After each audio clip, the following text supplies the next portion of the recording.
Hello guys, இந்த வீடியோவில் நம்ம என்ன பார்க்க போகிறோம் அப்படின்னு பார்த்தீங்கன்னா, டிஎன்பிஎஸ்சியில் குரூப் 2க்கு வந்து எப்படி அப்ளை பண்ணுறது, ஆன்லைனில் அப்ளை பண்ணுறது அப்படின்றத நம்ம பார்க்க போகிறோம்.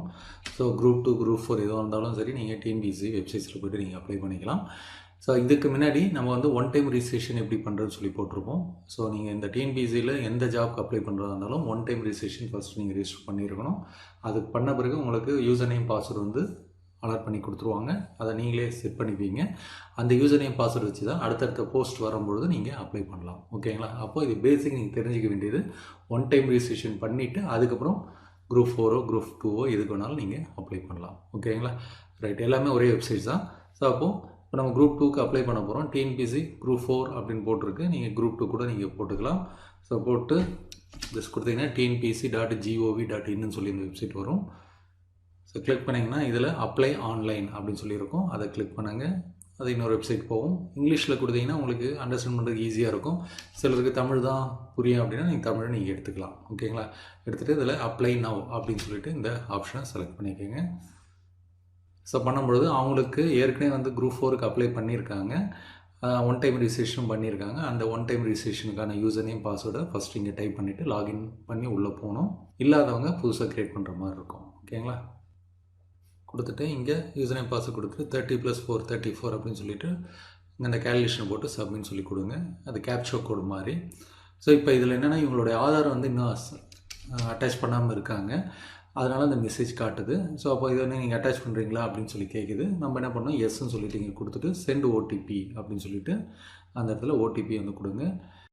அப்போ என்ன ஆகுனா இந்த மாதிரி எஸ்ன்னு சொல்லி கொடுத்தோடனே உங்களுக்கு ஆதார் நம்பர் கேட்கும். உங்களுடைய ஆதார் நம்பர், அந்த ஆதார் கார்டில் என்ன நேம் இருக்கோ அந்த நேம் ஆஸ் டிஎன்பிஎஸ்சி ஓடிஆர். டிஎன்பிஎஸ்சியில் ஒன் டைம் ரிஜிஸ்ட்ரேஷனில் நீங்கள் அந்த ஓடிஆர்ன்றது ஒன் டைம் ரிஜிஸ்ட்ரேஷன். அதில் என்ன நேம் கொடுத்துருக்கீங்கன்னு காமிக்கும், டேட் ஆஃப் பர்த் என்ன இருக்குன்னு காமிக்கும். அதெல்லாம் கரெக்டாக இருக்கான்னு செக் பண்ணிவிட்டு திருப்பி வந்து இங்கே என்ன பண்ணுறது 17+2 அப்படின்றது 19 அப்படின்னு சொல்லி கொடுத்துட்டு இங்கே ஹையர் பை அப்படின்றத டிக் பண்ணி கொடுத்துட்டு சென்ட் ஓடிபி என்ற ஆப்ஷன் கொடுங்க.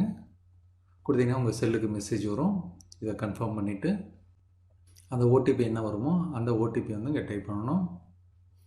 பண்ணிவிட்டு அங்கே ஐ அக்செப்ட்ன்ற அந்த ஆப்ஷன் வந்து நீங்கள் செலக்ட் பண்ணிடணும். I have read the points அப்படின்னு கொடுத்தீங்கன்னா தான் அக்ரி அண்ட் கன்ஃபார்ம்ன்ற பட்டன் காட்டும், இல்லைனா காட்டாது.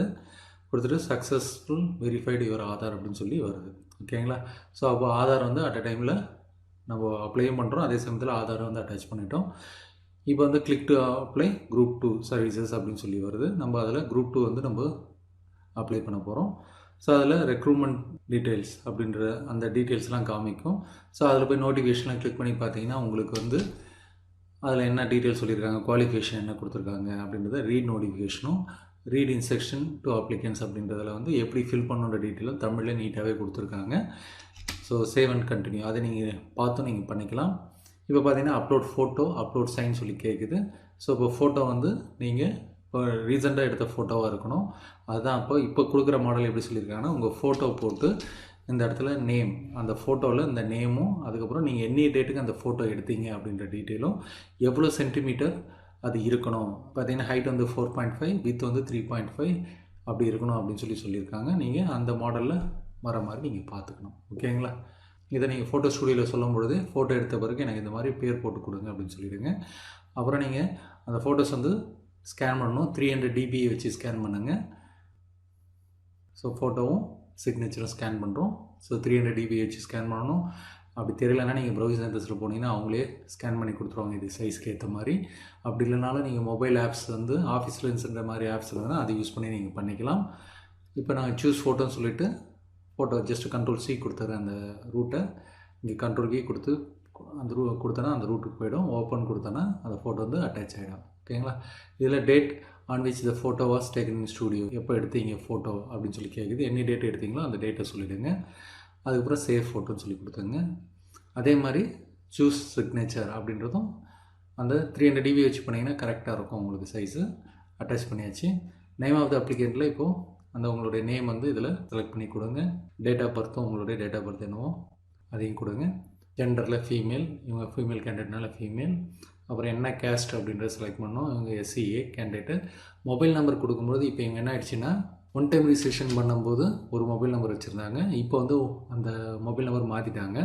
அதனால் என்ன காட்டுதுன்னா the data against mobile number field does not match with data available in one time registration. அதாவது நீங்கள் இப்போ என்ட்ரி பண்ணியிருக்க மொபைல் நம்பரும் ஒன் டைம் ரிஜிஸ்ட்ரேஷனில் பண்ண நம்பரும் டிஃப்ரெண்ட்டாக இருக்குது. அப்போ அதை போய் சேஞ்ச் பண்ணுங்க அப்படின்னு சொல்கிறாங்க. அப்போ இது இவங்களுக்கு இருக்கிற சின்னதாக சேஞ்ச் பண்ணுற வேலை இதில் இருக்குது. ஓகேங்களா? அப்போ ஃபோன் நம்பர் மாறிடுச்சுன்னா கவலைப்பட வேண்டிய அவசியம் இல்லை. நீங்கள் போய் அங்கே உங்களுடைய ஒன் டைம் ரிஜிஸ்ட்ரேஷனில் அந்த உங்கள் ஃபோன் நம்பரை மாற்றிட்டு இங்கே நீங்கள் வந்து அப்ளை பண்ணிக்கலாம். ஓகேங்களா? அப்போ என்ன பண்ணுறோம், ஓகே கொடுத்துட்டு திருப்பி டேஷ்போர்டு போகிறோம். ஹோம் கிளிக் பண்ணிவிட்டு ப்ரொஃபைலில் போங்க. ப்ரொஃபைலில் போய்ட்டு டேஷ்போர்டு அதை கிளிக் பண்ணிங்கன்னா உங்களுக்கு எடிட் ப்ரொஃபைல் அப்படின்னு சொல்லி வரும். அதில் பார்த்தீங்கன்னா சேஞ்ச் மொபைல் நம்பர், இதில் எதெல்லாம் சேஞ்ச் பண்ண விரும்புங்களோ அதெல்லாம் பண்ணிக்கலாங்க. கொடுத்துட்டு இப்போ என்டர் நியூ மொபைல் நம்பரில் உங்களோட மொபைல் நம்பர் கேட்குது. வெரிஃபை பை சென்டிங் ஓடிபின்னா உங்கள் செல்லுக்கு ஒரு ஓடிபி அனுப்பும். அதை இங்கே டைப் பண்ணிவிட்டு ஓகே கொடுத்துட்டு சேஞ்ச் அப்படின்னு சொல்லி கொடுங்க. கொடுத்தீங்கன்னா சேஞ்ச் ஆகிடும். அதுக்கப்புறம் ஹோமில் வாங்க. யுவர் மொபைல் நம்பர் சேஞ்ச் ஆனது அந்த இடத்துல காட்டும். இதுக்கப்புறம் நம்ம அதை பாதியிலே விட்டுருந்தோம். அதை கிளிக் பண்ணிவிட்டு அப்ளிகண்ட் டீட்டெயில்ஸில் உள்ளே போனீங்கன்னா திருப்பியும் அந்த நேமு, டேட் ஆஃப் பர்த் இதெல்லாம் கேட்கும். அது கரெக்டாக கொடுங்க. ஸோ அப்போ ஏதோ ஒரு சேஞ்சஸ் இருந்தால் கவலை பண்ண அவசியமே இல்லை. நீங்கள் அங்கே எங்கே மாற்ற சொல்கிறாங்களோ அங்கே போய் மாற்றி விட வேண்டியதான். இப்போ மொபைல் நம்பர் டைப் பண்ணிங்கன்னா கரெக்டாக எடுத்துக்கும். அந்த எரர் மெசேஜ் காட்டாது.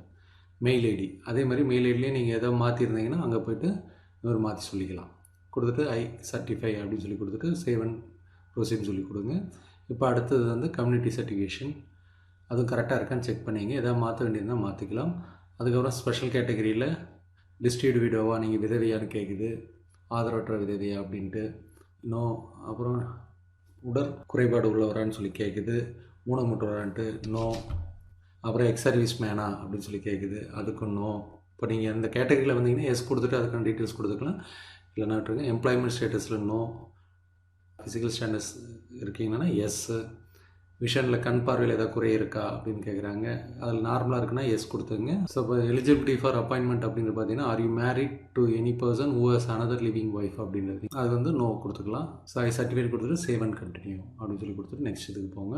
ஸோ எம்ப்ளாய்மெண்ட் ஸ்டேட்டஸில் அன்எம்ப்ளாய்டு கொடுக்காம விட்டோம், அதனால் அது கேட்குது. திருப்பி கொடுத்துட்டு போகிறோம். இதுக்கப்புறம் மார்க் ஷீட் டீட்டெயில்ஸ்லாம் கேட்குது. எஜுகேஷன் டீட்டெயில்ஸில் 10th mark sheet, publication result, date, அப்புறம் தமிழ் ஒரு சப்ஜெக்ட் எடுத்து படிச்சிருக்கீங்களா அப்படின்றதெல்லாம் கேட்குது. ஸோ அதெல்லாம் கொடுக்குறீங்க. அதே மாதிரி ஹெச்எஸ்சிலையும் கேட்குது. ப்ளஸ் டூவில் சர்டிஃபிகேட் நம்பரு, தமிழ் ஒரு சப்ஜெக்ட் எடுக்கிறீங்களா எஸ். அதுக்கப்புறம் யூஜி டிகிரி. இப்போ இவங்க வந்து பிஎஸ்சி படிச்சிருக்காங்க, அதில் ஃபிசிக்ஸ் மேஜர் எடுத்து படிச்சிருக்காங்க. எந்த யூனிவர்சிட்டி, அந்த சர்டிஃபிகேட்டு வந்து ப்ரொவிஷனில் என்ன இருக்கோ அதை பார்த்து கொடுத்துங்க. அப்புறம் ஃபஸ்ட் கிளாஸில் பாஸ் பண்ணியிருக்கீங்களா, தமிழ் ஒரு சப்ஜெக்டாக வந்திருக்கான்னு கேட்குது. எஸ் கொடுத்துக்குறோம். So save and continue. இப்போ இவங்க டிகிரி வரையும் முடிச்சிருக்காங்க, அதனால் அது வரையும் சொல்லியிருக்கோம். So do you want to reservation against PSTM, நீங்கள் தமிழ் மீடியமே ஃபுல்லாக படிச்சிருக்கீங்கன்னா அந்த பிஎஸ்டிஎம் சர்டிஃபிகேட் சப்மிட் பண்ணணும். அப்படி இல்லைனா அது அவசியம் கிடையாது. இப்போ இங்கிலீஷ் மீடியம் படிச்சிருந்தீங்கன்னா இது தேவைப்படாது. ஓகேங்களா? இவங்க இங்கிலீஷ் மீடியம் படித்ததுனால அது தேவைப்படல, அதனால் இல்லைன்னு சொல்லி கொடுத்துட்டு எஸ் கொடுத்துருக்காங்க. நீங்கள் ஃபுல்லாகவே தமிழ் மீடியம் படிச்சிருந்தீங்கன்னா உங்கள் ஸ்கூலில் போய்ட்டு பிஎஸ்டிஎம் சர்டிஃபிகேட் வாங்கிட்டு வந்து ஹெட்மாஸ்டர் வாங்கிட்டு வந்தீங்கன்னா அது இங்கே நீங்கள் அப்ளை பண்ணிக்கலாம். டெக்னிக்கல் குவாலிஃபிகேஷனில் பார்த்தீங்கன்னா type writing, short and CO certificate இதெல்லாம் படிச்சிருக்கீங்களா அப்படின்னு சொல்லி கேட்குறாங்க. இவங்க எதுவுமே பண்ணலை அதில், அதனால் நோன்னு போட்டிருக்காங்க.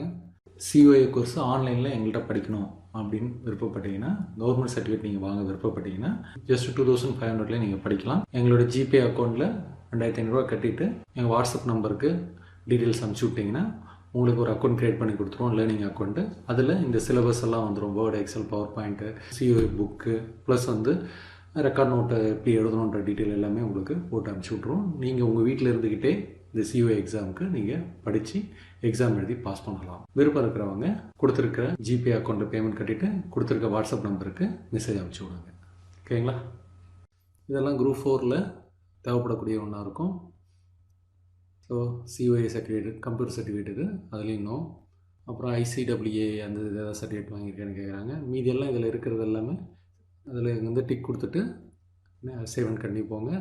எக்ஸாமினேஷன் பர்டிகுலர்ஸ் அப்படின்றதில் நீங்கள் எக்ஸாமினேஷன் சென்டர் கேட்குது. ஸோ டிஸ்ட்ரிக்கு, அப்புறம் சென்டரு, அதேமாதிரி இன்னொரு டிஸ்ட்ரிக் கேட்கும். Name of the examination district 2 கேட்குது. அப்போ நீங்கள் ஏற்கனவே செலக்ட் பண்ண டிஸ்ட்ரிக்கே வராது, வேறு டிஸ்ட்ரிக் வரும். அதில் வந்து நீங்கள் அந்த ஊர் நியர்பை என்ன ப்ளேஸ் இருக்கோ அதை செலக்ட் பண்ணி கொடுத்துங்க. ஸோ இப்போ இவங்க நாமக்கல் ஒன்றும் சேலம் ஒன்றும் கொடுத்துருக்காங்க. அதேமாதிரி examination main return examination centre எந்த பிளேஸ் அப்படின்னு கேட்குறாங்க. இதில் சேலம் ஒன்று, அப்புறம் எக்ஸாமினேஷன் சென்டர் சேலம் கொடுத்துட்டிங்கன்னா ரெண்டாவது வேறு ஏதாவது ஒரு ஊர் செலக்ட் பண்ணணும். செகண்ட் வந்து ஈரோடு கொடுத்துட்டு இதில் நேம் ஆஃப் த சப்ஜெக்டில் தமிழ் எழுதுறாங்கன்னா இங்கே மேலே தமிழ் மாதிரி கொடுத்துருக்கு, இங்கிலீஷ் கொடுத்துருக்கு. நாங்கள் தமிழ் எழுதுறாங்க, அதனால் தமிழ் கொடுத்துருக்காங்க. ஸோ ஃபீஸ் எக்ஸம்ப்டட் அப்படிங்கும்போது இவங்க வந்து எஸ்சிஐ கேண்டிடேட்னால ஃபீஸ் கிடையாது. மற்றவங்களாக இருந்தால் பிசி கேண்டிடேட் இருந்தால் ஃபீஸ் கட்டுற மாதிரி இருக்கும். அதுவும் அதேமாதிரி கார்டு டீட்டெயில்ஸ் வாங்கிட்டு நீங்கள் ஒன் டைம் ரிஜிஸ்ட்ரேஷனில் பண்ண மாதிரி தான், ஈஸி தான், ஒன்றும் கிடையாது. டெபிட் கார்டு, அதான் ஏடிஎம் கார்டு கையில் வச்சுருந்தீங்கன்னா நீங்கள் அதை யூஸ் பண்ணி பண்ணிக்கலாம். ஓகேங்களா? ஸோ டெபிட் கார்டுன்னு சொல்கிறது நம்ம வழக்கமாக பேச்சு வழக்கில் ஏடிஎம் கார்டு அப்படின்னு சொல்கிறோம், அதுதான். ஓகேங்களா? ரைட். சேவ் அண்ட் கண்டினியூ கொடுத்துட்டு பார்த்தீங்கன்னா டீட்டெயில்ஸ் எல்லாமே வந்துடுச்சு. இதெல்லாம் ஒரு வாட்டி ஜஸ்ட்டு ரீட் பண்ணிங்க. பண்ணிவிட்டு எல்லாத்தையுமே ஐ அக்செப்ட்ன்றதை டிக் போட்டுக்குங்க. கொடுத்துட்டு ஐ கன்ஃபார்ம் தி அபோவ் எல்லாத்தையும் படித்து பார்த்துட்டு கன்ஃபார்ம் பண்ணிவிட்டு ஃபைனல் இது கொடுங்க, சப்மிஷன் கொடுங்க.